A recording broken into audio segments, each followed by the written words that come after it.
So the final thing we're going to do for our ivy, now if you have a wide variety of cutters where you can have smaller or medium leaves of ivy, it makes a much more realistic spray. Unfortunately, I only have the one size cutter, so what I'm going to do to counteract that is I'm going to send some tendrils out. Now when ivy is growing, it sends out these beautiful long kind of vines that are a little squiggly, a little curly, and they're really beautiful. And so we're going to incorporate those. And how we're going to do that is I have another piece of my 28 gauge wire, and this is about, I'd say about 6 inches long. And all I'm going to do is I'm just going to wrap it with my green. And I want a nice tight wrap on it. I don't want it really thick. I want it nice and fine. And I'm just going to wrap it all the way down. I'm not doing anything special.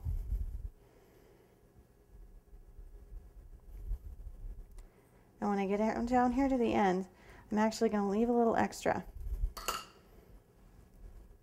And all I'm going to do is run that extra between my fingers and really just kind of sit and twist on it till I have a nice finished edge.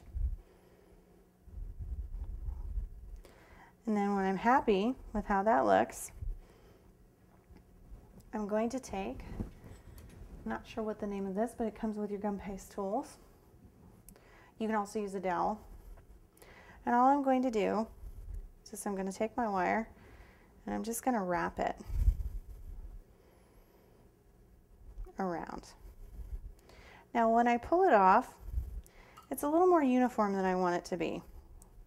So what I'm going to do is I'm just going to kind of bend and maybe flex some of them out a little wider. Here we go. Till I get a shape I'm kind of happy with, very kind of natural organic shape. And there we have our little tendrils, and we will wire these right into our spray. So now we're going to start putting our anemone together, and before we can do that, we're just going to go ahead and put a little bit of that green, kind of yellow-green dust, a little of that buttercup, some of that chartreuse, even a little touch of that ivy, just in the bottom parts of the leaf.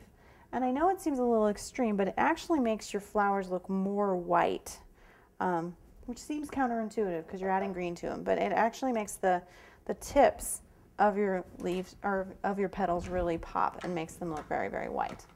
So once you get those done, go ahead and pull off your center, and we're going to start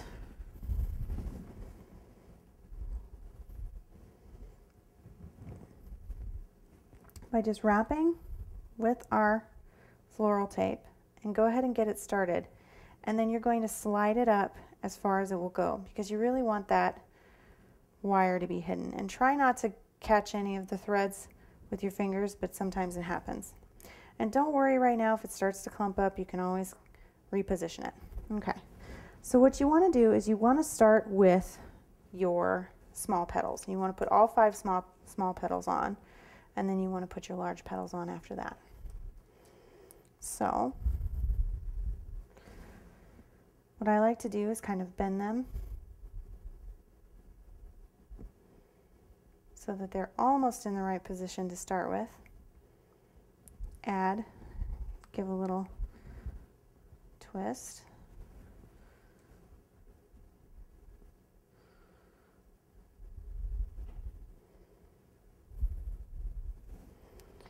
And we're just going to start building up this flower.